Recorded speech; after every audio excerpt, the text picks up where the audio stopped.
Hello student, this side Muslima Aslam. This is lecture of design and analysis of algorithm. Today we will be study about ABL tree and balancing factor. Previous lecture में आपने क्या देखा था, red black tree देखा था। तो red black tree में आपने क्या देखा था कि उसकी प्रॉपर्टी देखी थी, कैसे रेड ब्लैक ट्री की नोड चेंज होती हैं आपकी। तो वो सारी आपने उस बेसिस पे आपने रेड ब्लैक ट्री बनाई थी। बट रेड ब्लैक ट्री पढ़ने से पहले हमने अभी पूरी तरीके से उसे पढ़ा नहीं है, तो उसको पढ़ने से पहले हम ABL ट्री देख लेते हैं कि बैलेंसिंग फैक्टर क्या होता है। हो सकता है आपने ये डेटा स्ट्रक्चर में पढ़ा हो और आप भूल भी चुके होगे, तो मैं थोड़ा सा रिवीजन करा देती हूँ ABL ट्री के बारे में। ठीक है, तो ABL ट्री स्टार्ट करने से पहले हम देख लेते हैं binary search. Binary search tree तो आपने डेटा स्ट्रक्चर में पढ़ रखा है, लेकिन मैं फिर भी थोड़ा सा आपको रिवीजन करा देती हूँ क्या होता है बाइनरी सर्च ट्री में। तो देखिए, बाइनरी सर्च ट्री जो है, बाइनरी ट्री, उसमें सबसे पहले क्या दे रखा है, आपकी रूट नोड 50 है। ठीक है, रूट नोड 50 है, उसके बाद उसका 40 आया है, फिर आपकी एक और नोड इंसर्ट हुई है वो 60 है, 40 के 2 चाइल्ड हैं 30 एंड 45 हैं, और जो 60 आपकी राइट साइड का जो है नोड है 60, उसके जो 2 चाइल्ड हैं 55 और 70। ठीक है, तो अब सबसे पहले क्या होता है कि बाइनरी ट्री होती क्या है। बाइनरी ट्री रूट नोड के 2 चिल्ड्रन है, हर नोड के 2 चिल्ड्रन होते हैं। ठीक है, तो जो आपका लेफ़्ट वाली वैल्यू है वो स्मॉल होती है रूट नोड से, और राइट वाली वैल्यू जो होती है वो बड़ी होती है आपकी रूट नोड से। तो ठीक है, आपको ये 2 चीज़ों का ध्यान रखना पड़ेगा। कोई भी जब आप बाइनरी ट्री बना रहे हो, डिज़ाइन कर रहे हो, तो उसमें ये चीज़ों का आपको सबसे मेन इंपॉर्टेंट बात है, ये ध्यान रखना होगा कि जो लेफ़्ट वाली नोड है वो आपकी छोटी होती है रूट नोड से, और राइट वाली जो नोड होती है वो आपकी रूट नोड से बड़ी होती है। ठीक है, और आपका क्या होता है, इसमें लेवल होते हैं। जैसे अगर आपकी खाली एक ही नोड आई है, जो रूट नोड है वो एक ही नोड आई है, वो आपका लेवल 0 होगा। अगर आपकी जो दूसरी आ गई तो लेवल 1, लेवल 2, ऐसे लेवल दिया जाता है। और हाइट आपकी चेक की जाती है ऐसे, हाइट आपकी ऐसे चेक की जाएगी। अगर 50 की हाइट देखेंगे तो क्या होगी, 2। ठीक है, 50 से अगर हाइट चेक करोगे तो 2 हाइट होगी। ठीक है, अगर आप नीचे देख रहे हो तो इसकी जो सर्चिंग कॉम्प्लेक्सिटी है, जो बैलेंसिंग होती है, उसको हम क्या, उसकी जो कॉम्प्लेक्सिटी होती है वो निकल के आती है बिग O log n। जो आप पूरा सर्चिंग करते हो, बाइनरी सर्च का जो पूरे अंदर सर्चिंग होती है, उसकी जो कॉम्प्लेक्सिटी होती है बिग O log n। ठीक है, अगर आपके ऑब्जेक्टिव क्वेश्चन आते हैं तो उसमें भी आप ये लिख के आ सकते हो कि सर्चिंग, बाइनरी सर्च की जो कॉम्प्लेक्सिटी होती है वो होती है बिग O log n। ठीक है, अब हम इसमें दूसरा एक हमने ट्री बना रखा है 50, उसके लेफ़्ट में 40 दे रखा है। फिर छोटी वैल्यू आई 30 आई, तो वो 40 के लेफ़्ट में इंसर्ट होगी, 30 आई, 30 आई, 30, फिर 20 आया, जो 20 आया वो भी लेफ़्ट में ही इंसर्ट होगा, क्योंकि हम जो बैलेंसिंग करते हैं वो ऐसे ही चेक करते हैं कि जो अगर छोटी वैल्यू है वो रूट नोड्स के लेफ़्ट में जाती है। ठीक है, तो ये क्या आपकी बाइनरी सर्च ट्री है? बाइनरी सर्च ट्री तो है नहीं, क्योंकि बाइनरी सर्च ट्री जो होती है वो बैलेंस होना चाहिए, दोनों नोड्स उसकी इक्वल होना चाहिए। उसकी इसमें क्या है कि हाइट इसकी 3 है, 50 से आप चेक कर रहे हो तो इसकी हाइट क्या है, 3 है, क्योंकि लेवल 1, लेवल 2, लेवल 3 ऐसे चेक करते हो आप। तो ये हाइट जो इसकी है वो 3 है। अब जो इसका सर्चिंग है ये लीनियर सर्च ट्री कहलाएगा, ये बाइनरी सर्च ट्री नहीं कहलाएगा, क्योंकि ये देखिए आपका बैलेंस ही नहीं है। तो इसकी जो सर्चिंग होती है, इसकी कॉम्प्लेक्सिटी होती है वो होती है बिग O n। ठीक है, n एलिमेंट से आप सर्च कर रहे हो, तो ये आपका बाइनरी सर्च ट्री कहलाता है। बट आप बाइनरी सर्च ट्री तब आपका क्या होता है कि बाइनरी सर्च ट्री तो ऐसी सिचुएशन लिए हैं हम ABL ट्री पढ़ते हैं। जब ऐसी सिचुएशन हमारे पास आती है, जैसे ये सिचुएशन है, तो हम क्या करते हैं, ABL ट्री पढ़ते हैं ट्री को बैलेंस करने के लिए। ठीक है, अगर वो बैलेंस है तो उसे ABL ट्री कहते हैं। अगर कोई ट्री बाइनरी ट्री है और वो बैलेंस नहीं है तो वो बाइनरी सर्च ट्री तो है बट ABL ट्री नहीं कहलाएगी। ठीक है, वो आपकी बाइनरी सर्च ट्री तो है बट ABL ट्री नहीं कहलाएगी अगर वो बैलेंस नहीं है। तो उसका वो चेक कर लेंगे बैलेंस ट्री कैसे होता है। तो अब ABL ट्री होता क्या, उसकी फुल फॉर्म देख लेते हैं। तो ABL ट्री जो है, there is a need to maintain the binary search tree to be of balanced height so that is possible to obtain for the search operation। जो भी है ऑप्शन है टाइम कॉम्प्लेक्सिटी, उसकी कॉम्प्लेक्सिटी ये दे रखी है वर्स्ट केस में, और आपका ये मेंटेन बाइनरी सर्च ट्री को करता है। ये सब ABL ट्री का ये चीज़ें, हाइट को बैलेंस करे, ये सारी चीज़ें होती हैं ABL ट्री में। One of the most popular balance tree was introduce by, इसको किसने बनाया था, एडल्सन, वेल्स्की एंड लेडीज़। जो आपका लैंडीज़ जो आपका है ABL, उसकी फुल फॉर्म है एडल्सन, वेल्स्की एंड लैंडीज़। ठीक है, ABL की फुल फॉर्म है, इसको हम ABL ट्री बोलते हैं और बैलेंसिंग फैक्टर भी बोलते हैं। ठीक है, तो अब इसको देख लीजिए ABL ट्री में दो चीज़ों का आपको ध्यान रखना है। सबसे पहले कि ABL ट्री जो है ABL एम्प्टी बाइनरी ट्री है, इज एन ABL ट्री। अगर ABL ट्री कौन सी होगी, एम्प्टी बाइनरी ट्री भी आपकी ABL ट्री कहलाएगी, क्योंकि जो आपका रूट नोड होता है, अगर खाली रूट नोड आया है 50, मान लिया सिर्फ आपके पास 50 आया है, तो वो क्या है, एम्प्टी बाइनरी ट्री है। ठीक है, तो वो एम्प्टी बाइनरी ट्री है तो वो ABL ट्री कहलाएगा, क्योंकि वो जीरो है तो वो एम्प्टी है। आप दूसरा देख लीजिए पॉइंट है, a non empty binary tree is a ABL tree if given T की पावर L। जो T की पावर L दे रखा है तो वो क्या है कि tree of L, left side का, लेफ्ट ट्री का जो है tree of L, and T के ऊपर R है तो ये है जो है आपका राइट ट्री है। ठीक है, to be the left and right सब tree of T and height, ये जो रखा है H आपका क्या दे रखा है, हाइट दे रखी है, तो हाइट ऑफ ट्री जो है आपका left tree and height of right tree. ठीक है, to be the highest of sub tree left tree and right tree respectively, जो आपका रिस्पेक्टिवली राइट ट्री जो लेफ्ट ट्री है एंड राइट ट्री है आर ABL ट्री कहलाएगा। ठीक है, तो ये चीज़ तो आपको समझ में आ गई कि जो ABL ट्री होता है अगर वो एम्प्टी है, खाली उसका जीरो लेवल है, तो तब भी वो, क्योंकि वो बैलेंस्ड है तो वो आपका ABL ट्री कहलाएगा। और नॉन एम्प्टी बाइनरी ट्री जब आती है उसको कैसे बैलेंस करते हैं, उसके लिए बैलेंसिंग फैक्टर आपने देखा, उसके लिए एक हाइट होती है लेफ्ट ट्री की और राइट ट्री की होती है, उसके लिए फॉर्मूला मैंने लगा रखा है, ये है, देखिए बैलेंसिंग फैक्टर। अब बैलेंसिंग फैक्टर जो होता है वो किस चीज़ को, बैलेंसिंग फैक्टर तभी वो बैलेंसिंग फैक्टर कहलाएगा, ABL तभी कहलाएगा जब उसको ये तीन नंबर्स को करेगा, 1 0 -1।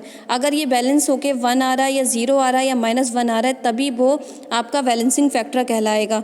तो then tree is binary tree. ठीक हो, जब आप बैलेंस करोगे तो उसमें ये तीन चीज़ें आपकी लाई करनी चाहिए, मतलब तीन नंबर्स आने चाहिए, 1 0 -1, तभी आपका वो बैलेंसिंग फैक्टर कहलाएगा। तो बैलेंसिंग फैक्टर का जो फॉर्मूला है वो ये है, height H T of L, मतलब क्या है, height of left subtree minus height of right sub tree. ठीक है, वो आपका लेस देन इक्वल, जो आपका है वो लेस देन इक्वल टू किससे है, 1 से। ठीक है, तो अब मैंने एम्प्टी ट्री का जो आपका पहला पॉइंट था ABL empty binary tree is an ABL tree, तो ये है आपका एम्प्टी ट्री है, मतलब खाली जीरो लेवल है, तो एम्प्टी है, इसकी सिर्फ हाइट 1 है, तो ये हो सकता है ये बैलेंस्ड है, क्योंकि बैलेंस, इसका जो बैलेंस फैक्टर आया है वो 0 है। ठीक है, अब हम बात कर लेते हैं कि जैसे हमारा जो 50 है, मैंने 50 ले रखा है, जो 50 के लेफ़्ट में जो लेफ़्ट सब ट्री है वो हाइट उसकी 3 है, और जो राइट में उसकी ट्री बनी हुई उसकी हाइट 2 है। तो जब इसका फॉर्मूला लगाएंगे तो कैसे बनेगा, height of tree of L minus height of left subtree minus height of right, जो भी है height of right sub tree. तो height of left subtree आपकी 3 है minus height of right sub tree आपकी 2 है, 3 - 2 1, तो BF इसका 1 आ गया, मतलब जो आपका बैलेंसिंग फैक्टर है वो क्या आ गया, 1। रूट नोट की जो वैल्यू आ गई वो 1, उससे ही चेक होता है। तो रूट नोट आपकी 1 आई है, तो इसका मतलब ये ABL ट्री है। तो ABL ट्री को आप ऐसे ही सर्च करते हो, पहले जो भी कोई ट्री दे रखी होती है उसको बैलेंस करते हो, अगर लास्ट में उसकी जो BF निकल के आ रहा है आपका बैलेंसिंग फैक्टर, अगर 1 आ रहा है या 0 आ रहा है, अगर -1 आ रहा है, तब वो आपका ABL ट्री कहलाएगा। अदरवाइज़ अगर वो नहीं आ रहा है, 2 3 वैल्यूज़ आ रहा है, तो वो आपका ABL ट्री नहीं होगा। बाइनरी सर्च तो हो सकता है, बट उसे हम ABL ट्री नहीं कह सकते। ABL ट्री तभी कह सकते हैं जब उसकी वैल्यू हमारी 1 0 या -1 आए। ठीक है, तब वो आपका बैलेंसिंग फैक्टर का तभी कंप्लीट होगा, तभी वो आपकी ABL ट्री कहलाएगी। ठीक है, तो उसके लिए मैंने देखिए चेकिंग करी है, सबसे पहले चेक करें। सबसे पहले एक ट्री आई है, मैंने ये ट्री लिए, एक आपको एग्जांपल के थ्रू दिखाया। सबसे पहले आपके पास 50 आया। ठीक है, अभी जो मैंने 50 आया, सबसे पहले आपके पास एक नोड आई 50 आई, तो 50 पे उसका जो क्या था, 0 है। ठीक है, वो 0 थी, सबसे पहले उसकी जो बैलेंसिंग फैक्टर है वो 0 है, कोई ना उसका कोई चाइल्ड है ही नहीं, तो वो 0 है। ठीक है ना, वो सिर्फ अकेली है, मतलब 50 नोड आई तो वो 0 है। ठीक है, जैसे ही हमारे पास 40 हमें मिला, 40 हमें पता था कि 50 से छोटा है, तो हम उसको लेफ़्ट साइड में इंसर्ट करेंगे। हमने लेफ़्ट साइड में इंसर्ट किया 40। ठीक है, तो 40 आया। अब 50 के पास क्या आ गया, एक चीज़ आ गई, एक मतलब एक उसका चाइल्ड आ गया लेफ़्ट साइड वाला, तो अब उसका वैल्यू क्या होगी, 1। तो देखिए मैंने 0 के बाद 1 लिखा है, 0 को कट कर दिया है, तो 1 आ गया। अब जो 40 है, 40 का कोई भी चाइल्ड नहीं है, कोई बच्चा ही नहीं, अभी खाली 40 आया है, तो 40 का क्या हो गया, 0। 40 का बैलेंसिंग फैक्टर 0 हो गया और अब 50 का बैलेंसिंग फैक्टर 1 हो गया। अब हमारे पास 60 आया, 60 वाला जब आया तो 60 क्या होगा, 60 जो नोड है वो आपकी 50 से बड़ी है, रूट नोड से बड़ी है, तो वो आप उसकी राइट साइड में जाएगी। अब राइट साइड में जाएगी, लेकिन 60 का कोई बच्चा तो है नहीं, कोई चाइल्ड है नहीं, तो उसके दोनों चाइल्ड गायब हैं, तो उसकी जो बैलेंसिंग फैक्टर है वो 0 हो जाएगा। ठीक है, उसका बैलेंसिंग फैक्टर आपका 0 हो गया और आपका 40 का भी 0 हो गया और 50 का बैलेंसिंग फैक्टर अभी क्या है, 1 है। लेकिन अब चेक करेंगे जब उसके पास 2 चाइल्ड आ गए, मतलब आपके पास आ गए लेफ्ट, मतलब height of left sub tree हो गया और height of right sub tree. अब क्या करेंगे कि जो आपका 50 से चेक करेंगे, अब 50 का एक लेफ्ट साइड में भी 1 आ गया और राइट साइड में भी 1 आ गया, तो जब इसका फॉर्मूला लगाएंगे 1 - 1 0, तो अब हमारे पास जो होगा वो 0 आ जाएगा। अब 50 का बैलेंसिंग फैक्टर 0 है, मतलब अब तीनों हमारे बैलेंसिंग है, तीनों की वैल्यू 0 है, 50 भी 0, 1 - 1 0। अब क्या करेंगे, जैसे अब हमारे पास जो आएगा 30 नोड आई, 30 नोड आई तो क्या देखोगे, 40 के पास ही जाएगी क्योंकि 40 से छोटी है, तो 40 के लेफ्ट साइड में आप लगा दोगे 30। अब क्या होगा कि 30 का तो कोई चाइल्ड है नहीं, तो 30 को तो बैलेंसिंग फैक्टर 0 होगा और 40 का क्या होगा, 40 का क्या होगा, 1 आ जाएगा क्योंकि उसका एक ही चाइल्ड आया है अभी, तो अब उसका 1 हो गया। ठीक है, और 60 का वैसा ही रहा, लेकिन अब 50 का चेंज हो जाएगा, 50 का चेंज होगा, जाहिर सी बात है, वो 1 था, वो 2 - 1 ऐसे करके उसका भी चेंज हुआ। ठीक है, अब हम देखेंगे जब हमारे पास 45 नोड आई, तब हम क्या करेंगे कि हमारे पास 2 चाइल्ड आ गए, तो एक 40 क्या 1 लेफ्ट साइड हो गया, 1 राइट साइड हो गया, तो 1 - 1 उसका अब 0 हो गया। यस, उसका 0 है। अब लेकिन 50 का तो चेंज होगा, 50 का इसलिए चेंज होगा क्योंकि 50 के पास अब हाइट क्या हो गई, 1 और 2 हो गए उसके पास। 50 के लेफ्ट साइड में 2 है, उधर 1 है, तो 2 - 1, तो उसका क्या बचेगा, बैलेंसिंग फैक्टर 1 बचेगा। तो हमारे पास इतने ही नोड लास्ट, ये हमारी इतनी ही नोड आई थी इस ट्री को, ये ट्री हमारा बैलेंस्ड है, ABL ट्री कहलाएगा क्योंकि इसकी वैल्यू 1 आई है। आपकी ABL ट्री तभी कहलाएगा जब वैल्यू 1, 0 या -1 आए, तो ये 1 आया है, तो इसका मतलब आपका ये ABL ट्री है। अब दूसरी ट्री देख लीजिए, मैंने दूसरी नेक्स्ट लास्ट में ट्री बनाई है, वो देखिए आपकी क्या है कि सबसे पहले 50 रूट आया, 15 रूट नोड आई, फिर उसका आपका क्या था, 0 था। ठीक है, उसका एक चाइल्ड 40 आया, तो 40 का भी अब 0 हो गया और 50 का 1 हो गया। ठीक है, दूसरा चाइल्ड जब आया उसका, तो अब क्या हो गया, वो 0 हो गया और उसके ये दोनों चाइल्ड भी 0 0 हो गए क्योंकि 50 के भी कोई चाइल्ड, 55 के भी कोई चाइल्ड नहीं थे, तो वो भी 0 0 हो गए। ठीक है, अब ये तीनों 0 हैं। अब जैसे ही हमें 30 मिला, वो 40 के लेफ्ट में जाएगा, उसका बैलेंसिंग फैक्टर 0 होगा और लेकिन 40 का 1 हो जाएगा। ठीक है, तो 1 - 0 1, फिर क्या हो जाएगा, 2 - 0 आपका मिलेगा, 2 मिल जाएगा। ऐसे ही आप करोगे, फिर उसका 30 का एक और आएगा तो 20 मिल जाएगा। ऐसे आप चेक करोगे। अब 50 के पास क्या बचेगा, 50 का देखो 20 का तो 0 हो गया, 30 का 1 हो गया, 40 का 2 हो गया क्योंकि नीचे उसके 2 चाइल्ड हैं। 50 का 5 का 0, उसका कोई भी चाइल्ड नहीं है।